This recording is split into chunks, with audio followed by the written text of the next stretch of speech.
Okay, so, we said that really if these are equivalent statements, right, we want to show that they are.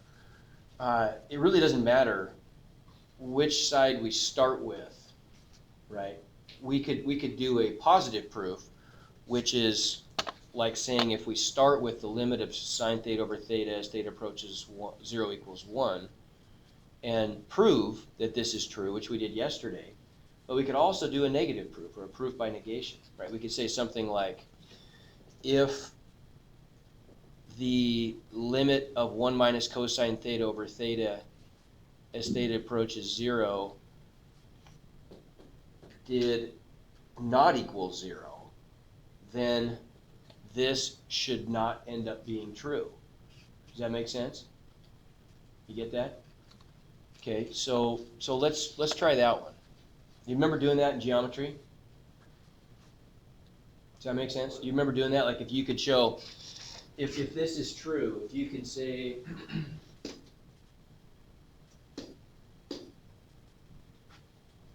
if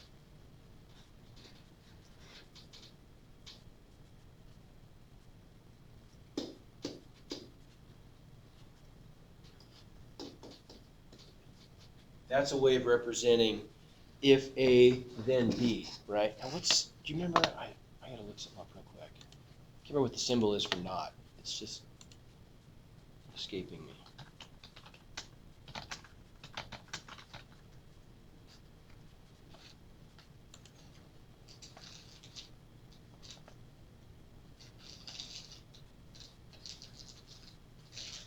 Oh, what is that?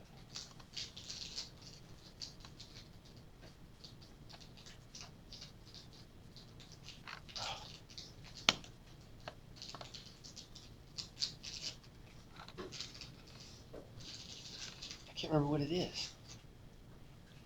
Probably not a big deal. I'll just spell out not. I'll tell you what it is later.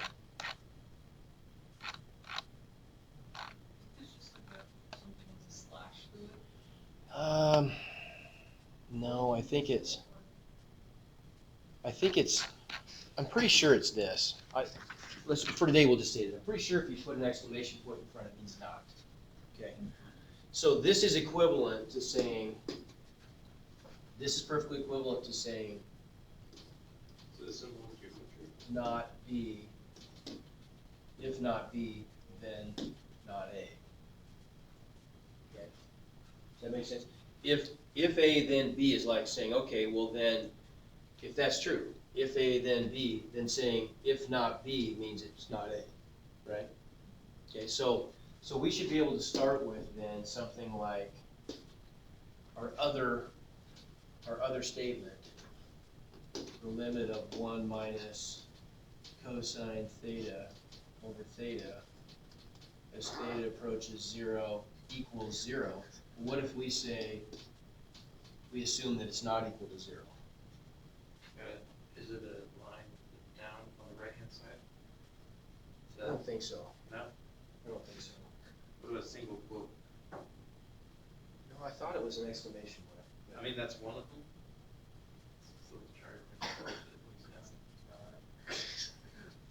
Oh, yeah, that looks like, I don't remember doing that one though. Seems like, there's a different way. I'm not sure. It's not really important. It's just, All right. it's the logical, what I want to get at here is the logical argument though. So if we assume this, well, let's do some work on this. What could I probably do to this? I want to get from this expression to sines, right? So hint, hint, this looks like part of a conjugate product. Multiply top and bottom by what? No, 1 plus cosine theta, right? Because then I'm going to get a difference of squares when I execute that product, right? So we end up with limit of 1 minus cosine theta over theta times 1 plus cosine theta over 1 plus cosine theta is what? Okay. Over theta times the quantity 1 plus cosine theta. Agreed? Okay.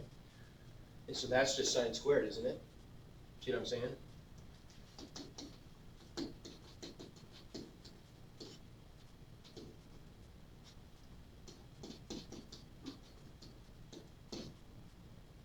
Right?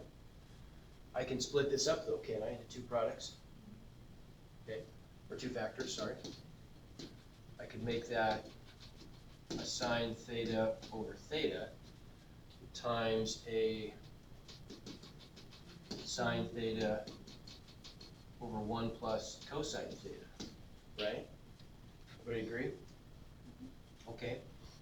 But we were assuming that this is not equal to 0, right? Okay.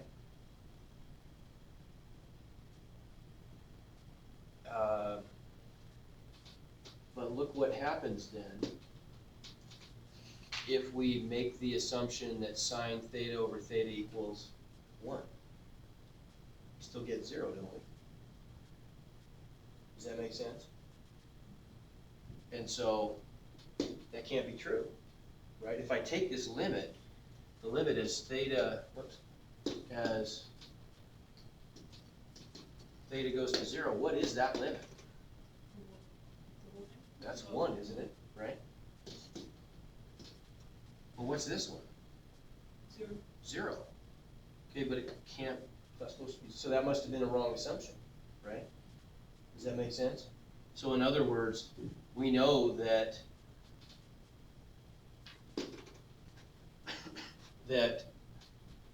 B not B does not lead to not A, right? So it turns out that B must lead to A, and so this is a biconditional statement, right? So we know that they both have to be true or they both have to be false, and we know that this is true, we already proved it. So they go together, right? Does that make sense? Okay, all right. Okay, on to regular calculus now. How about? Let's look at just some examples of some trig. Let's get a little practice with this stuff. Okay, so how about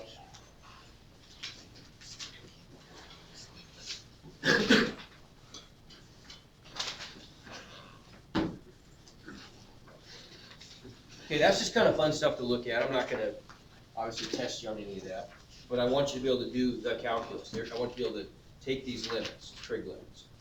So let's try, what would I do with something maybe like this one? How about, well, how about something like,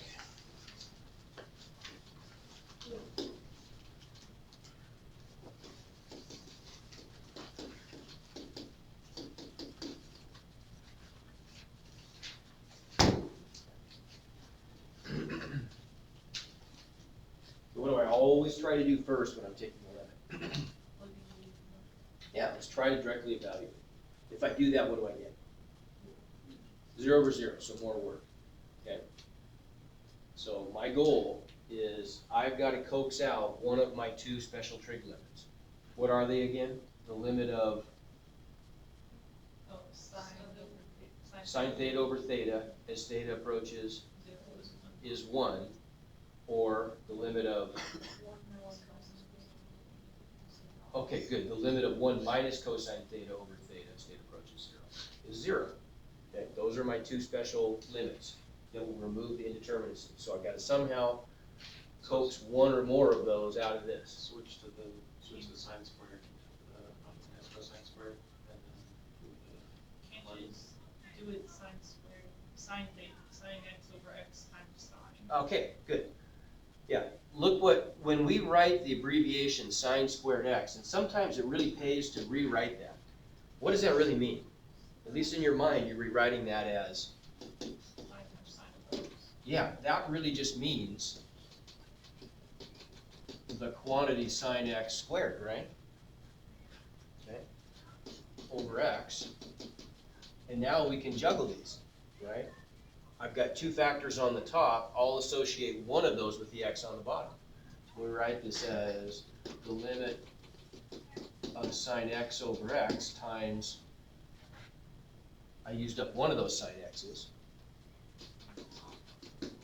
times sine x, right? Now, in the limit, as x approaches 0, what does this limit go to? 1. And then what's the limit of sine x as x goes to 0? 0. 1 times 0 is 0. Ta-da. That's an answer. Okay. You see it? Okay, how about, let's see, how about something like,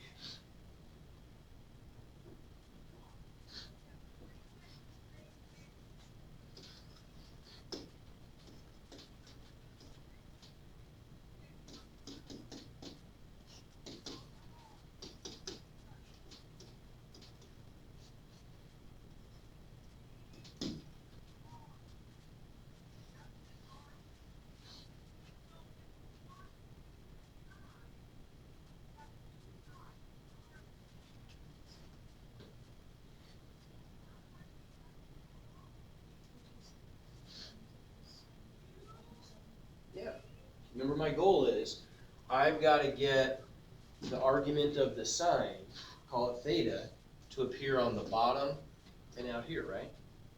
I'm trying to match this to this special form, the limit of sine theta over theta as theta approaches 0 is 1. So this is my theta, right? I got to have a theta on the bottom then. How do I get one there? Well, multiply by 7 over 7, right? So there they match up. What about the 7 here? That's 0, so it's Yeah, it's the same. As x approaches 0, well, so does 7x. That's a pretty. What if it was x approaches 2? Well, if it was x approaches 2, we could have just evaluated this limit directly. It wouldn't have been 0 or 0, right? Okay, and so then what do we end up with? Well, we end up with the limit of 7 times sine theta over theta. This theta approaches 0. So remember our little trick then, if we want to, we can just take any constant multiplier. You know, it's a scalar product, we're just multiplying by a constant, and we can effectively just pull that out of the limit. Right? So what's our answer? Times 7, right? Everybody see that? So this limit right here, we know goes to 1 times 7 equals 7. Right? Okay? Okay, how about this one?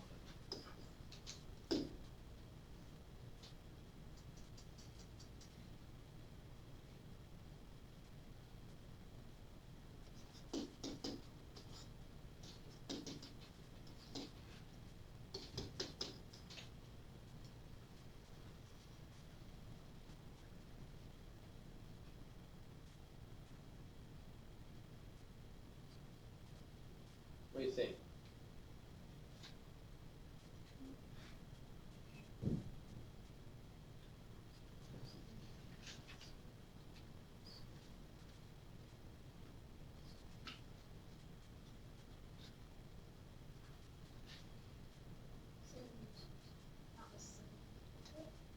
Oh, can't you just do real or times x sine x?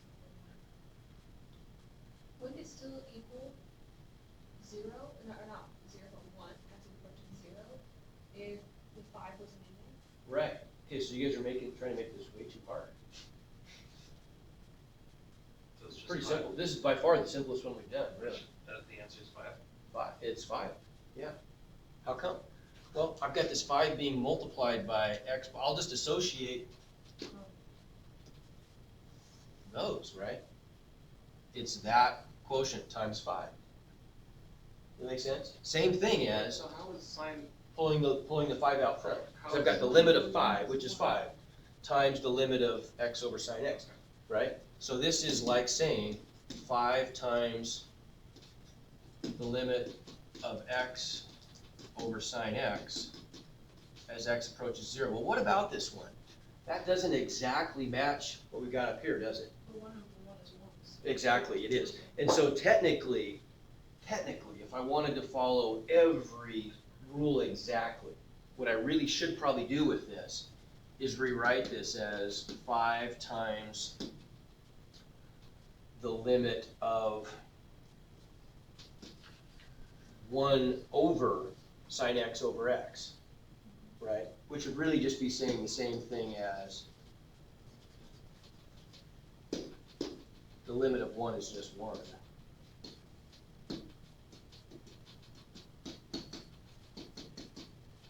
Does everybody see that? Right? Everybody get that? And so that goes to 1, right? Okay, but do you really have to do that? No, you don't have to, because if the limit of sine theta over theta goes to 1, well then the reciprocal of 1 is 1. That implies that the limit of the reciprocal also goes to 1, right? So I say that you can jump right from here. You can just say that that limit goes to 1, and so the answer is 5. Does that make sense, what I'm saying there? Okay? I think that's a perfectly acceptable step. All right, so what else? Okay. It's hard to trick you guys. It's tough.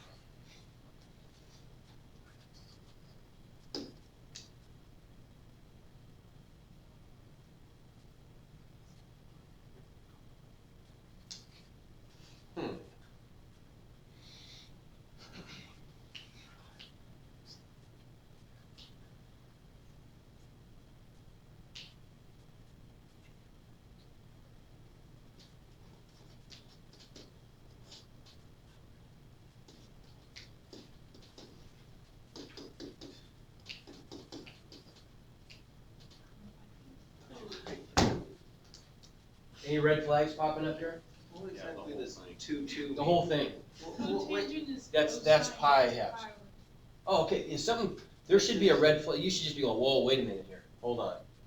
Brain, something's going on here that's different. The cotangents, right? Oh, I see.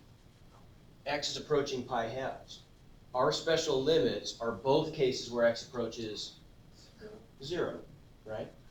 But if pi halves, then cosine makes 0 and something. Yep, I get you. I Okay. understood that. So what we've gotta have happen here is, Sine, yeah. with this one, we've gotta be able to cancel some factors on this, because there's no way that our special trig limits are gonna help us. They don't match that problem at all, right? X is approaching the wrong value. Doesn't mean we can't do this. What do we always try to do first? Plug it in. Direct substitution, or direct evaluation. Cosine of pi halves is 0. Cotangent of pi halves is It's a 0. 0. Yeah, it is. So that gives us 0 over 0, right? So what are we probably gonna do with this one though? Yeah, we just gotta change cotangent into its, that's a compound trig function, write it in terms of the base trig function sine and cosine, right? So we'd write this as the limit of cosine x over, what's cotangent? Cosine x over sine x. Okay, well that's gonna work, isn't it? Right? If I flip and multiply by the bottom, I end up with cosine x times sine x over cosine x, right? As x approaches pi halves. That's good, how come? Because the cosine x's cross out. Yeah, the cosines cancel, don't they? And those were the offending factors. Those are the ones that were giving us the indeterminacy, right? So what is the sine of pi halves? 1. Right? Make sense? Okay.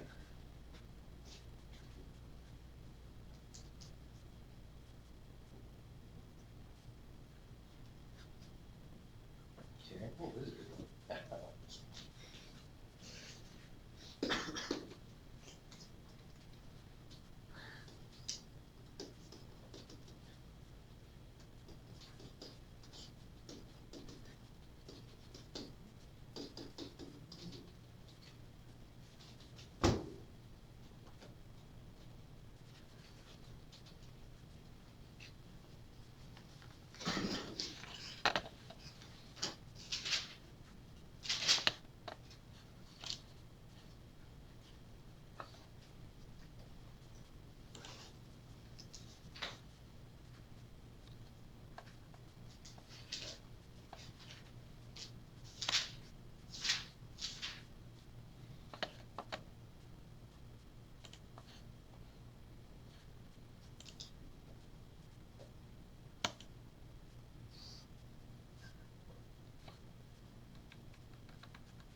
ideas?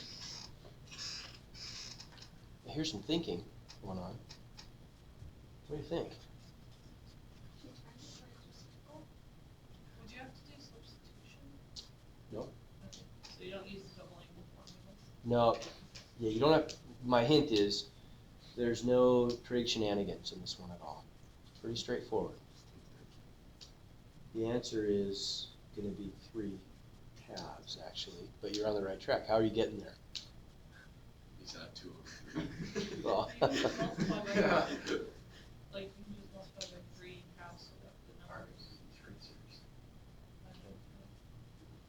what? I've got two different arguments by trig functions, don't I? Okay, so they're not compatible. So I'm probably gonna have to separate these and deal with them individually, right?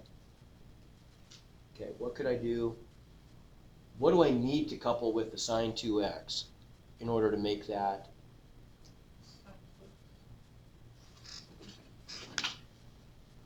Ignoring the sine 3x on the bottom, what would have to appear in conjunction with that sine 2x on the top for this to give me a limit that I know? A what? Well, a 2x, right? Does that make sense? I have to have a 2x on the bottom. And I'd have to have a 3x on the top. Everybody agree? Okay. So what if we just spread this out a little bit? I want you guys to do this. I'm just going to get you started. Okay. So we've got the limit of sine 2x over something times something over sine 3x. What's probably my starting point? I could turn each of these into one of the problems we've already dealt with before by just multiplying by something over something.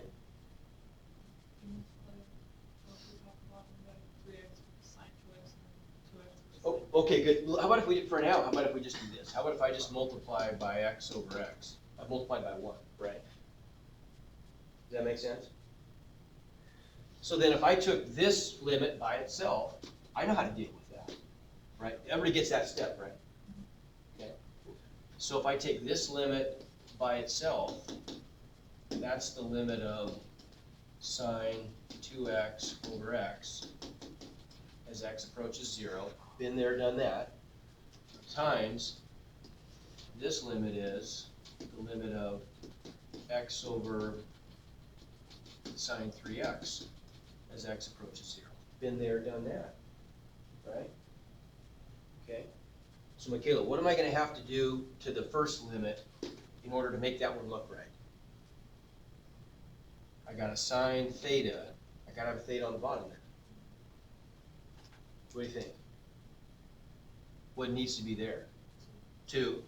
But I can't just multiply by 2. I got to multiply by 1, right? So 2 over 2. And then as x approaches 0, 2x approaches 0, right? Okay, Jonathan, what do I have to do here? Multiply by 3 over 3. 3, good. And then as x approaches 0, 3x approaches 0, right? And so really what I've got here then is just 2 times the limit of sine theta over theta as theta approaches 0 times 1/3, right? If I pull the 3 out on the bottom, times the limit of theta over sine theta as theta approaches 0. So he was right though. Oh. It is 2/3. Oh, it is. Hold it, is that right? Yeah, it is 2/3. Never mind. Yeah, sorry, I was thinking 3/2. Yep, you're right. Good job, Brady. So what's this limit go to? I mean, just this limit right here. Oh. 1.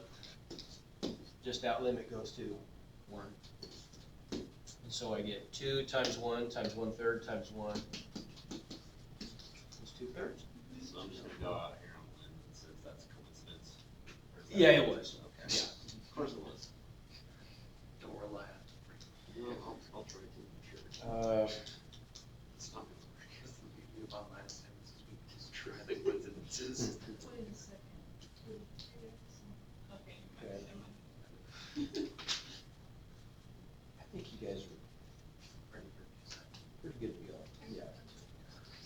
so you got a work day tomorrow, I'll put the assignment up, no problem. I wanna start though, being as we're in here today, What if we just assaulted the library? There's only like 9 of us. Like, seriously. yeah, true, Yeah. but I wanna start talking about something different. We're not gonna get very far, I'm not gonna give you an assignment on this stuff, but I just wanna start talking about something a little bit. Low level, no big deal, it's not gonna overload your brains, you'll be fine. You'll be able to still do your assignment without short circuiting. Let's look at continuity. Let's talk about continuity for a second.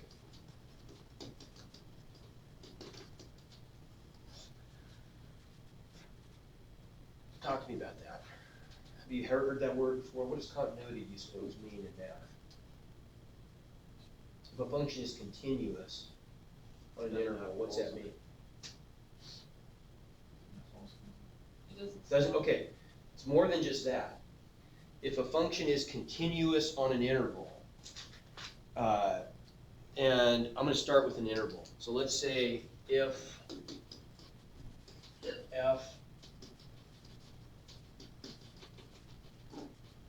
is continuous on, let's say, the open interval from A to B, then what's that mean? Actually, let's make it the closed interval. We'll start off with the closed interval. Later on, we'll come back and look at different cases here, but what's that mean if I graph this thing? And it's a function, right? Say it's a function. That's A, and that's B. It says something about if I graph this thing, what's it tell me about maybe my pen? It's never gonna come off the board or the paper, right? I'm gonna be able to start at whatever f of A is, at AF of A, and end at whatever f of B is. I don't know what the function does in between, but I do know that my pen cannot come off the paper. Because if it did, that would be a discontinuity, right? That's a really good working definition of continuity, kind of a good way to think about it.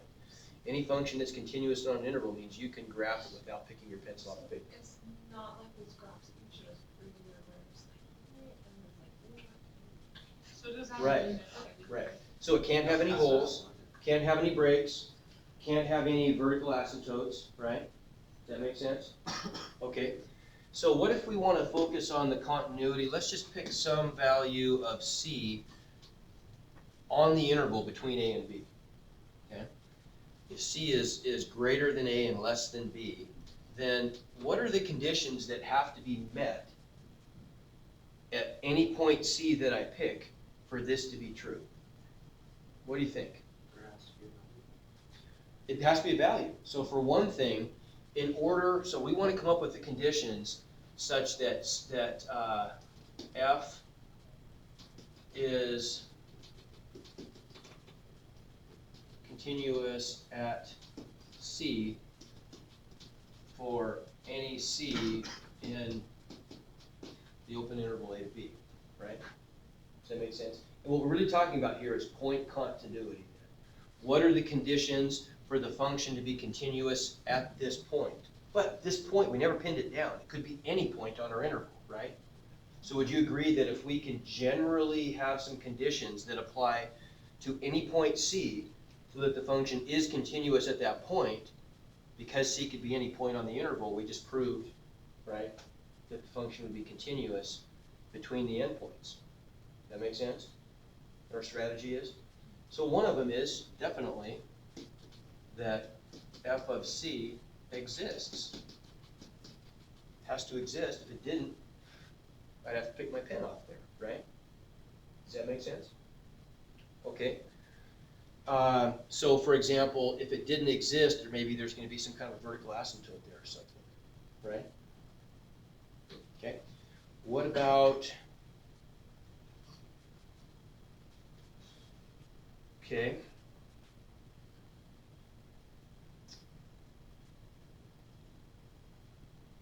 What if I had something like this though?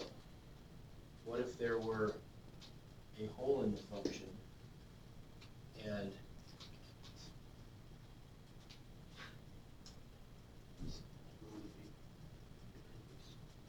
I get a different one. How about this? Got a different one I wanna do first. Let's do this one.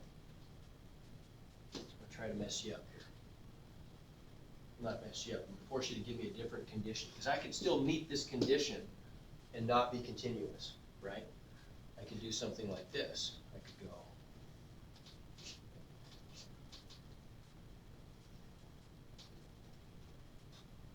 Does that function f exist at C? It does, it has that value right there, right? Okay.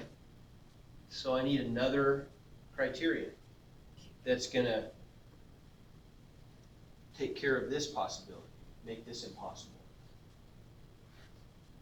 Is not having holes too general? Is what? Not having holes? Well, not having holes that's too Englishy. We want it to be mathematical. Ah, okay, what about a limit? Yeah. By saying that the limit has to exist, we take care of this one, don't we? Because what does a limit imply? A limit implies that as an ant approaches C from the left or from the right, he's going to anticipate stepping on the same point, right? Does that make sense? Okay, so if we forced the limit to exist, that kind of thing couldn't happen. We couldn't have a break in the function. Agreed? So criterion number 2 is the limit of f of x as x approaches C exists. Right? Pretty good. We've taken care of a lot of stuff there. Right? So you tell me now if we're taken care of with this kind of a function. So what if we had one like this? Oops.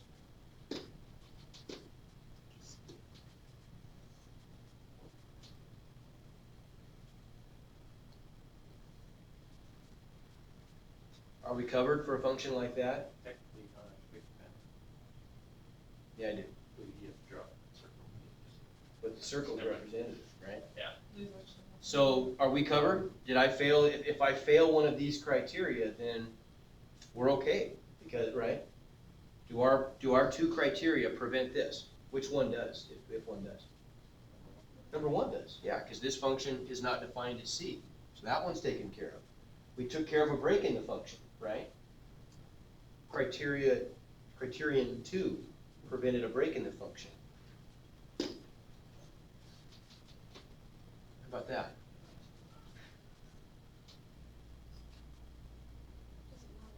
I found a loophole, Like, oh, right? Because the function exists at C, and so does the limit. Can you say it only exists in one spot? No. Boy, how can I fill in? I gotta patch up that loophole though. How am I gonna deal with one like that? Because it does have a value. The function's value is there, right? But the value of the limit is there. Let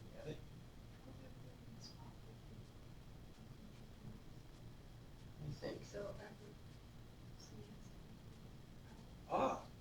Oh, there we go. What if we said, okay, well, sure, the limit has to exist and the function has to exist to C, but they have to have the same value. Then that prevents me from sliding a point up like that. And then I got all my bases covered, right? So really the heavy hitter of the 3 criteria is the third one. The third one says that the limit of f of x as x approaches C equals f of C. I think that is sufficient on its own, because doesn't that imply that the limit exists and the function exists if they're equal to each other? Well, they, yeah. Right? Yeah. See what I'm saying? So a lot of books, our book included, says you have to have all 3 of these, but I think that one covers all your bases. Okay? So those 3 things, if those 3 things are true for any value of C between A and B, then we did it. There's no point that could exist that would not exhibit point continuity, right? Make sense? Okay.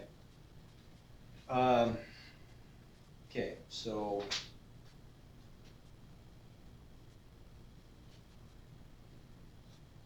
Okay, that works pretty well. Okay, but what about at the endpoints themselves?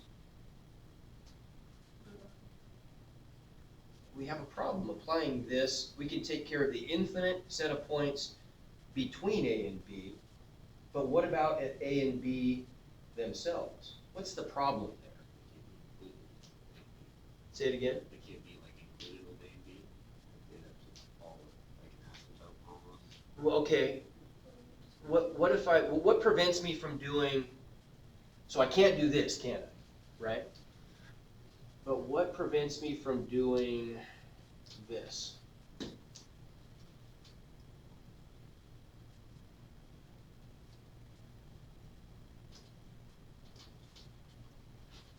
What prevents me from doing this? What if I've got?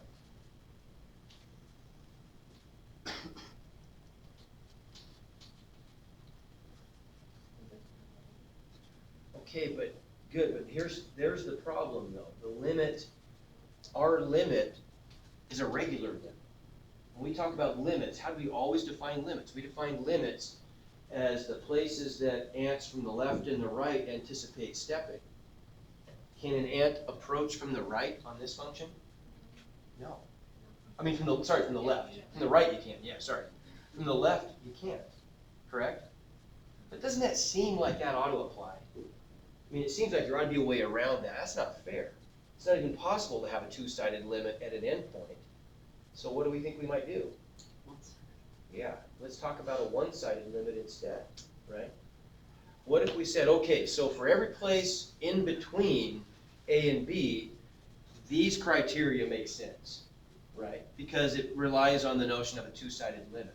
But at the endpoints, it's ridiculous to expect that you're going to be able to approach from both directions. You can only approach from one direction, right? So how would I modify my expectations for the left endpoint? The function has to exist there, sure, but the limit as I approach from what? As I approach from the right, see what I'm saying? Would have to equal the value of the function. We can only expect an ant to approach from the right because he can't step to the left of the endpoint. See what I'm saying? So how would you word that to, so you're not like having to put two equal sides? How I'm not having to do what now? So like say that instead of it was on the left side of the function, the hole was on the right side of the function. So instead of saying if it approaches from the right, would you say approaches From the left in that case, right? Okay, so what you're looking for is a way that we could somehow amend these criteria to take care of the endpoints, and it turns out there really isn't a way. We've got to deal with the issue separately. We're going to deal with the interior points on our interval this way, and then we're going to say, okay, now what about the two endpoints? What has to be true of the endpoint specifically? Well, we've got to be able to come up with a way of saying now, okay, for the left endpoint, f of a exists, and the limit of f of x as x approaches a from the right exists and equals f of a. See what I'm saying? Okay, you get the idea? And same thing on the left. On the, or, sorry, let's see, there we go, okay. The right side of the function, the right endpoint, we gotta say, okay, f of b exists and is equal to the limit of f of x as x approaches b from the left. See what I'm saying? And that would fix it then, right? Then that would work, wouldn't it? Because an ant walking along the function from left to right would have to anticipate stepping on the point he actually steps on at B. Agreed? Okay? So to get there though, we've got to introduce this concept of a one-sided limit. Okay, so how do we do that? So a one-sided limit, we're just going to write like this. So a limit from the left. Okay, so approaching from the left, how are we going to do that? I'm going to write that as the limit of f of x as x approaches c from values less than c. So we're just going to put a little superscript there, a minus sign. And that means we're approaching from the negative direction or the left. Does that make sense? Okay. and that would just equal, call it L, just for a regular limit, right? So this just says, as an ant approaches C from the negative direction, that's the Y value he expects to see. Okay? How do you suppose I would say Widener, please a come to limit the from office. the right? Stephanie Widener, please come to the office. Limit of f of x as x approaches C plus from the positive direction. See what I'm saying? Equals some other, call it out. Okay? We about out of time? Yes. Okay, good. Tomorrow I'll give you a work day. We'll pick this stuff up on Friday. I'll put the assignment